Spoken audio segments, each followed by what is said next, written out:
name is Andreas Rasche. I'm a professor of Business and Society at Copenhagen Business School in Denmark, and I'm also the Associate Dean for Copenhagen Business School's full-time MBA program. I made this decision over 20 years ago, and I think what drove me back then into this field and what still drives me today is simply the relevance of the problems. If you look at environmental and social problems and also governance problems, of course, with regard to corporations, we see that these problems are actually always around us, and some of them, of course, are getting more severe over time. So it is something that still has my attention because of the relevance of the problems. So when I joined, for instance, the climate debate kind of was emerging. It was in the early stages. And what I witnessed over the years, was that new issues came towards this debate: biodiversity, water, also to some degree the human rights debate as we see it today. And these debates matured, and so they became more settled, and companies' responses to them also became more settled. And that's why, I always kept a great interest in these these type of debates. And then, of course, another big reason for me was the impact you can generate on students, also together with students. So when I'm in the classroom, I'm always saying, I'm learning from and with the students, because we have a lot of discussions. There's lots of natural interaction, and I hear lots of stories also that the students share, and I also share lots of stories. So this, I think, creates good impact. And for me, as an academic, impact not only comes from research, but most of all, actually, through my teaching. The sustainability field will probably be more strongly embedded into markets. It will be more strongly connected to markets. Originally, it comes from a context where it was voluntary. It was not much embedded into market mechanisms. So, for instance, investors were not, at least not in the mainstream, much concerned with what we nowadays call ESG, environmental social governance. So we will see this, this integration into market mechanisms, and this is backed by stronger regulation.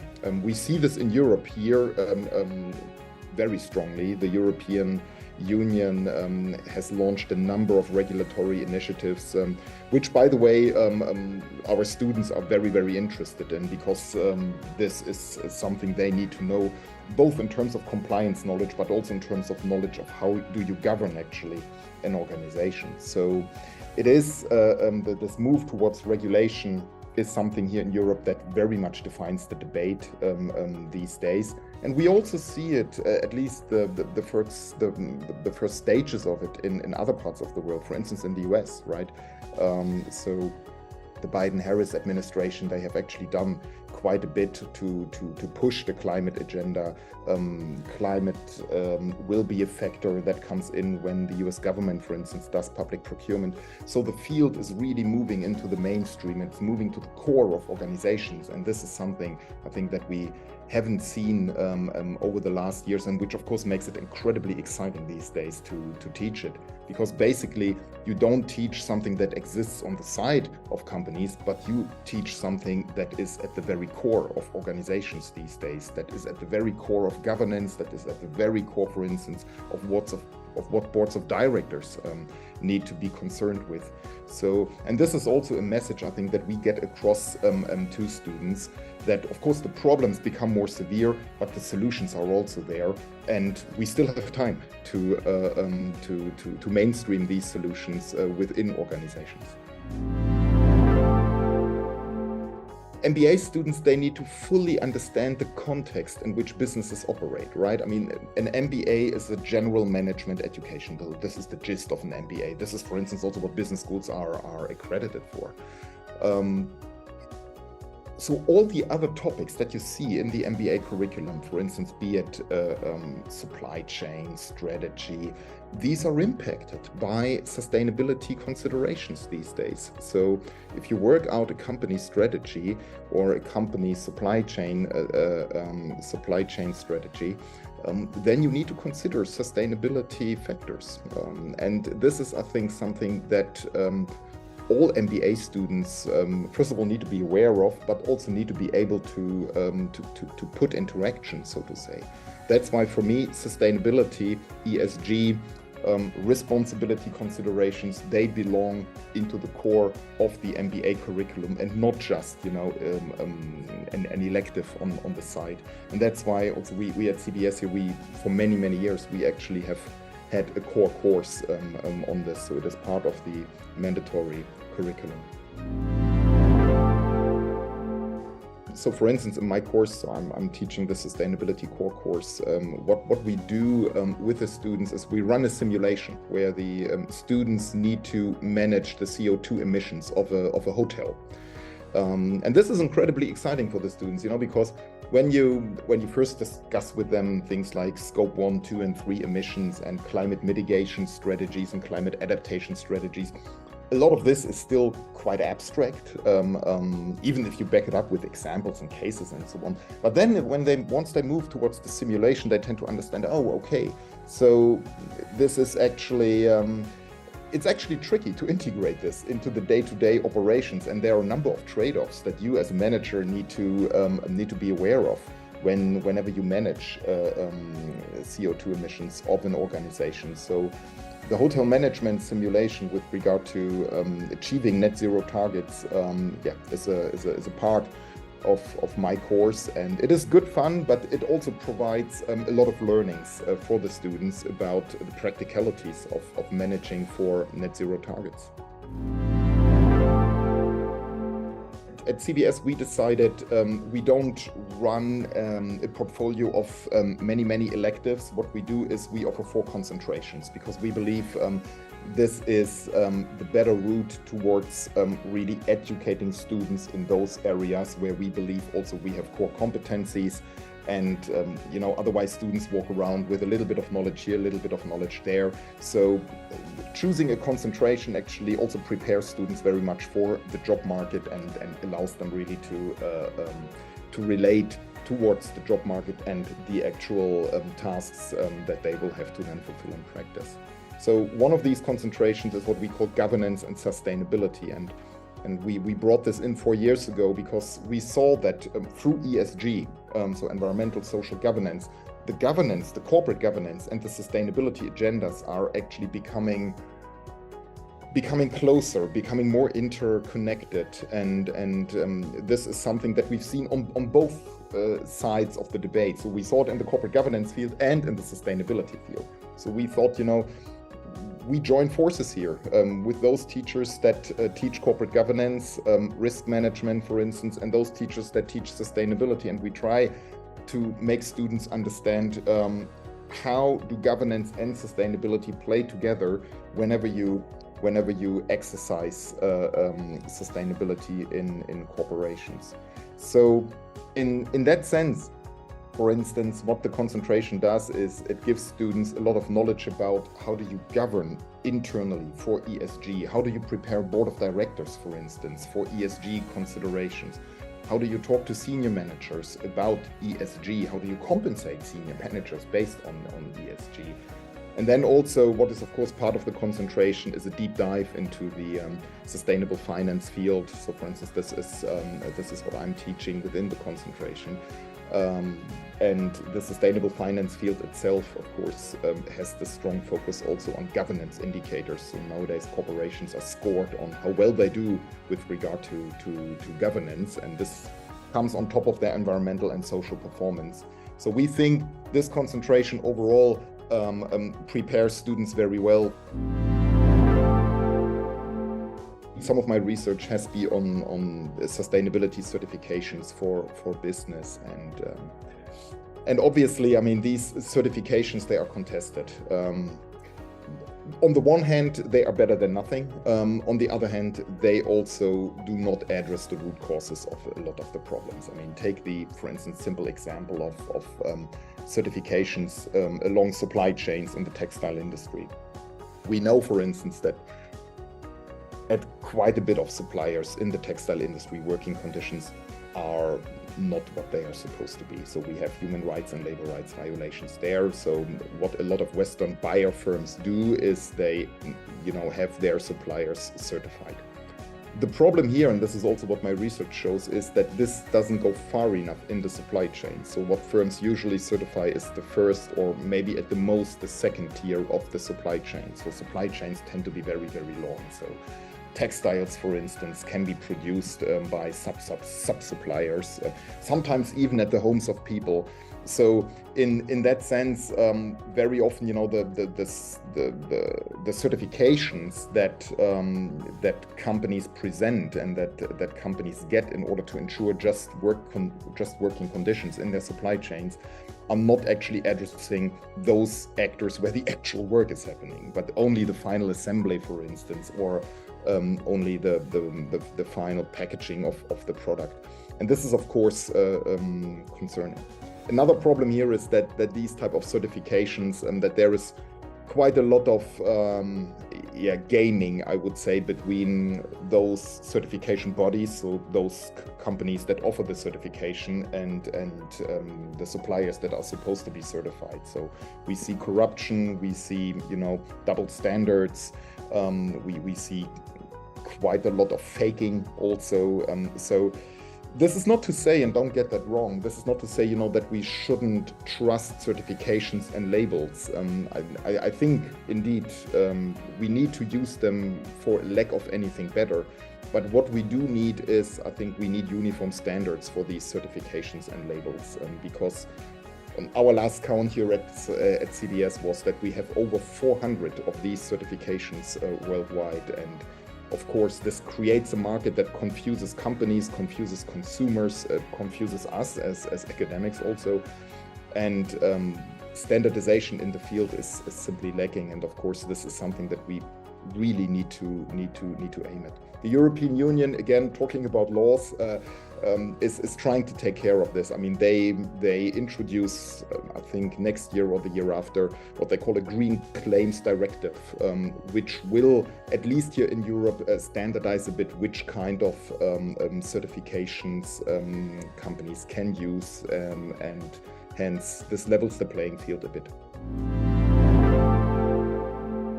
I usually try to integrate the latest insights from research in general, from my own research, but also from other people's research. I think this is particularly, by the way, needed in this sustainable finance ESG teaching, because we see lots of new research results coming out there almost on a daily basis.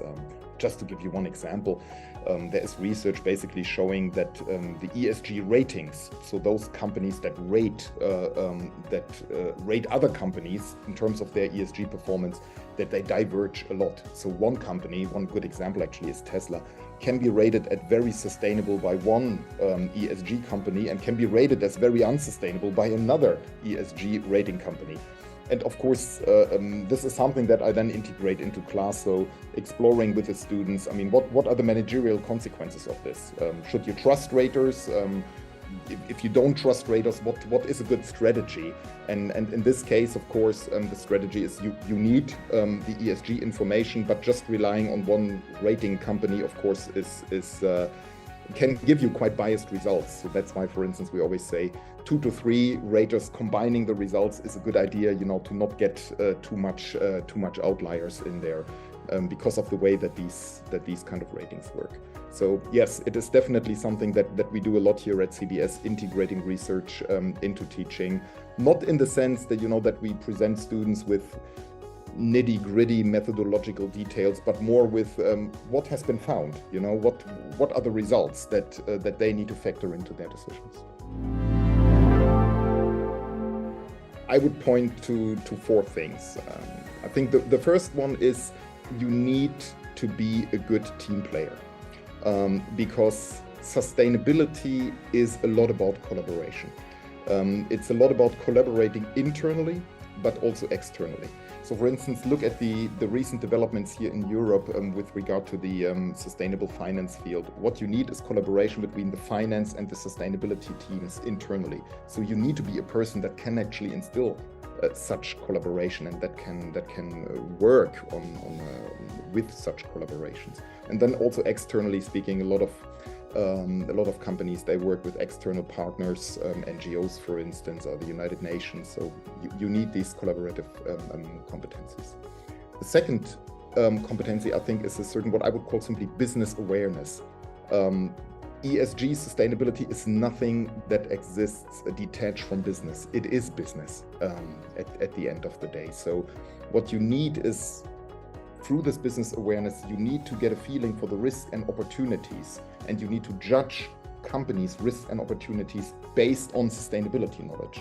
So in this sense, I think a good person that leads companies in a responsible and sustainable way is a person that is able to really have a good judgment of risks and opportunities in the sustainability context.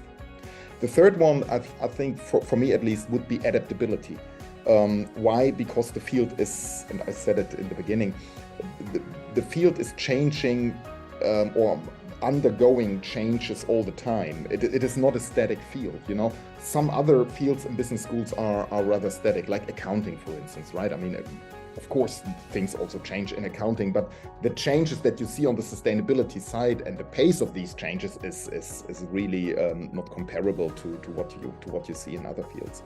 So that's why I think you need to be adaptable, for instance, to new regulations. And we see it here in Europe right now.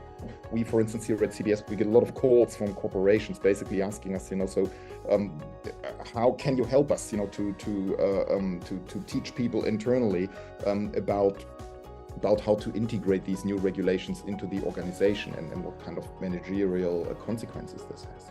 So adaptability as a third point, I think, is key. And last but not least, I think, and this is probably a little bit of a special competence, but I think it is an important one. I think you need what psychologists would sometimes call confident humility. You shouldn't be overconfident in this field, because this basically implies, you know, you think you have all the answers, which would be foolish to claim in this field. But also, on the other hand, you know, you shouldn't be an imposter to kind of basically believe, you know, you lack competence. So in this sense, you need a nice balance between confidence and competence, and that's why in psychology this is often called confident humility. You need to not think that you have all the answers, but you need to ask the right questions. You need to be curious. You need to stay on top of things, on top of these swiftly changing debates all the time. And that's why I think this confident humility is an important part of managing for responsibility and sustainability in the years to come.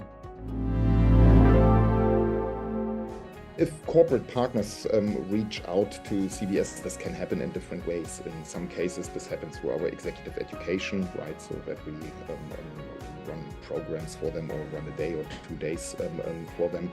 But we also have a lot of discussions with corporations, for instance, through our alumni network, right? Where we have a very big alumni network with regard to our MBAs. I think it's even the biggest in the Nordics, as far as I know. So in that sense, there are lots of interaction points, and when students, for instance, look for internships, this is also something that we then bring in. You know, if we know, for instance, that corporations, you know, that they seek knowledge, that they seek also certain competencies in those areas, we try to connect the students and the companies where we know, you know, that this makes good sense.